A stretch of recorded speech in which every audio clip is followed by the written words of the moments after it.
God speaks His words and does His work according to different ages, and in different ages, He speaks different words. God does not abide by rules, or repeat the same work, or feel nostalgia for the things of the past. He is a God who is always new and never old, and every day He speaks new words. You should abide by that which should be abided by today. This is the responsibility and duty of man. It is crucial that practice be centered around the present light and actual words of God. God does not abide by rules and is able to speak from many different perspectives to make plain His wisdom and omnipotence. It matters not whether He speaks from the perspective of the Spirit, or of man, or of the third person. God is always God, and you cannot say that He is not God because of the perspective of man from which He speaks. Among some people, there have emerged conceptions as a result of the different perspectives from which God speaks. Such people have no knowledge of God and no knowledge of His work.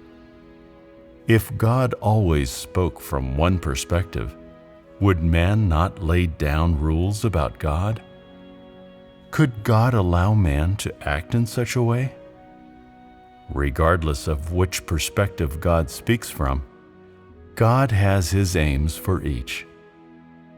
If God were always to speak from the perspective of the Spirit, would you be able to engage with Him? Thus, He speaks in the third person to provide His words to you and guide you into reality. Everything that God does is fitting. In short, it is all done by God, and you should not be doubtful about this. Provided that He is God, then no matter what perspective He speaks from, He is still God. This is an immutable truth. However He works, He is still God, and His substance will not change. Peter so loved God and was a man after God's own heart, but God did not witness him as the Lord or Christ.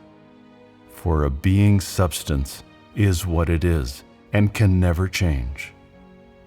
In His work, God does not abide by rules, but employs different methods to make His work effective and increase man's knowledge of Him. His every method of working helps man know Him and is in order to make man perfect. No matter which method of working He employs, each is in order to build up man and make man perfect. Though one of His methods of working may have lasted for a very long time, it is in order to temper man's faith in Him. Thus, you should not be doubtful. These are all the steps of God's work and must be obeyed by you.